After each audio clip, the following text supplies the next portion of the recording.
Selamat pagi pemirsa, apa kabar Anda di pagi hari ini? Senang sekali saya Graciela Taimei dapat menjumpai Anda dalam Berita Papua. Sejumlah berita menarik dan teraktual telah berhasil dirangkum tim redaksi kami. Berikut 3 berita utamanya hari ini.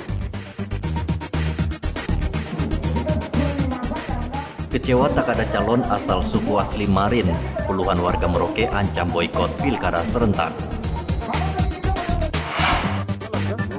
Mayat tanpa identitas ditemukan warga di dalam sebuah kolam. Kembali dari tempat tugas, 6 prajurit di Merauke dinyatakan positif COVID-19.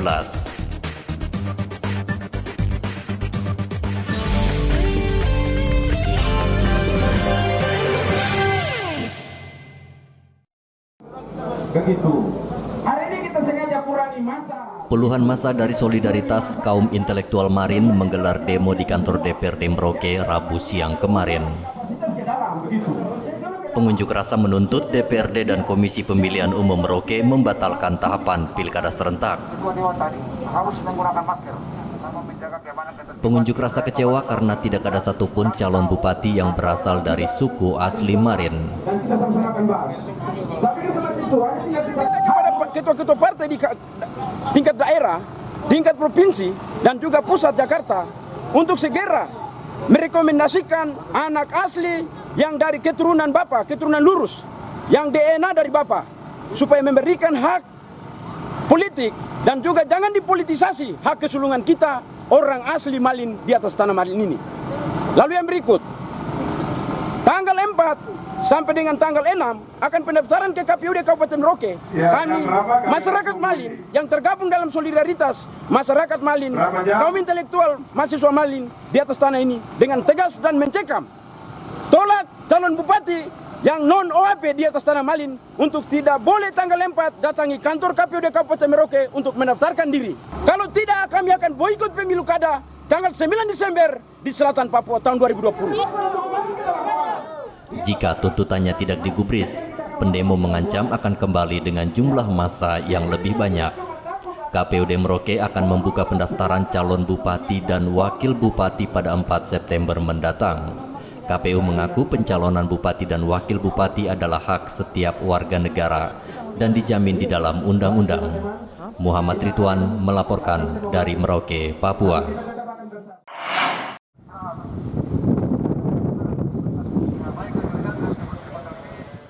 300 personil gabungan polisi dan prajurit dikerahkan Polres Merauke untuk mengamankan pendaftaran bakal calon bupati dan wakil bupati 4 September mendatang.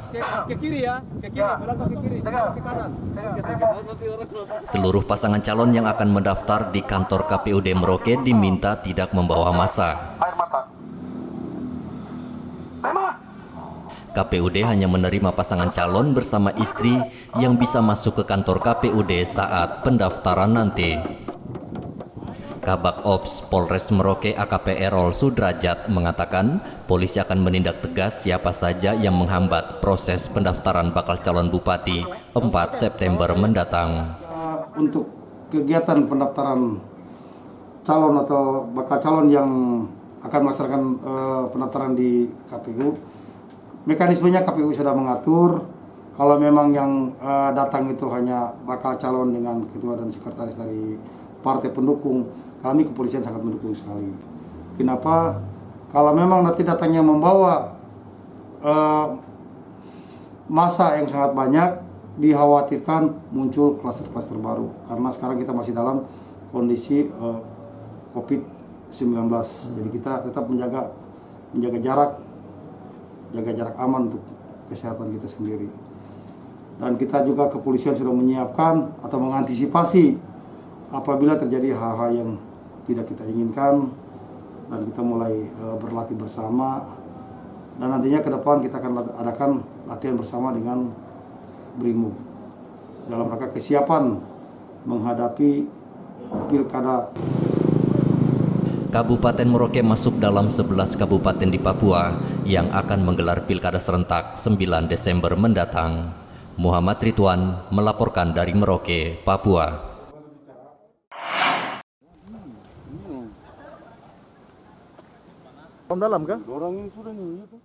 Warga Seringgu Merauke dikejutkan penemuan mayat tanpa identitas terapung di kolam Seringgu.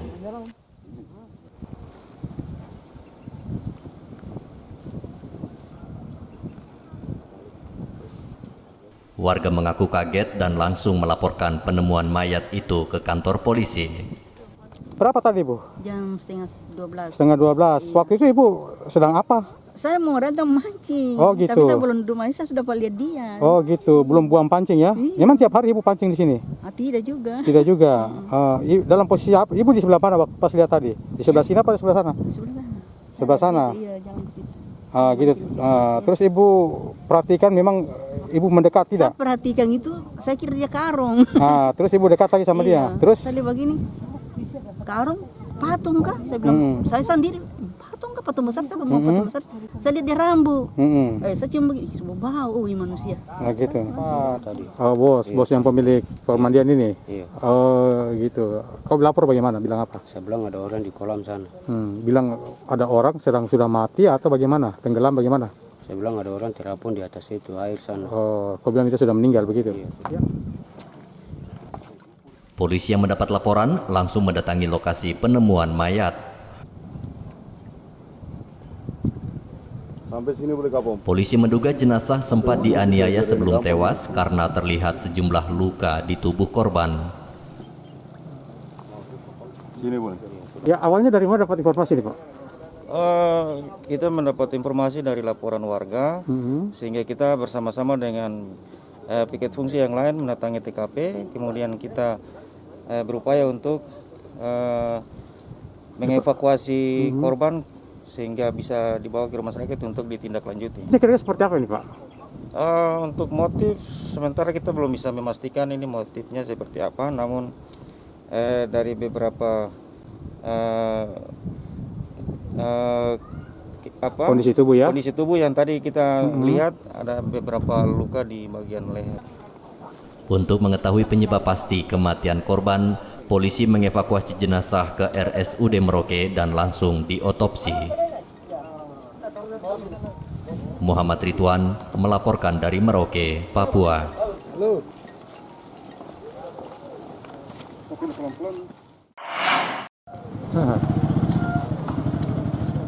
Polisi menetapkan 3 tersangka dalam kasus pemalsuan dokumen COVID-19 di Merauke. Guna mempercepat proses penyidikan, polisi mengaku akan menahan 3 tersangka. Polisi juga telah mengantongi 2 alat bukti untuk menjerat 3 pelaku, yaitu surat bebas COVID-19 palsu dan keterangan dari sejumlah saksi. Ya, sementara hasil yang diperoleh dari penyidikan itu ada 3 nama yang paling harus bertanggung jawab. Di antaranya yang membuat itu dan yang meminta untuk dibuatkan itu dokumen palsunya. Jadi akan sudah hasil klarifikasi kemarin dengan hasil keputusan dari gelar perkara disimpulkan bahwa dari status klarifikasi layak ditingkatkan ke status penyidikan.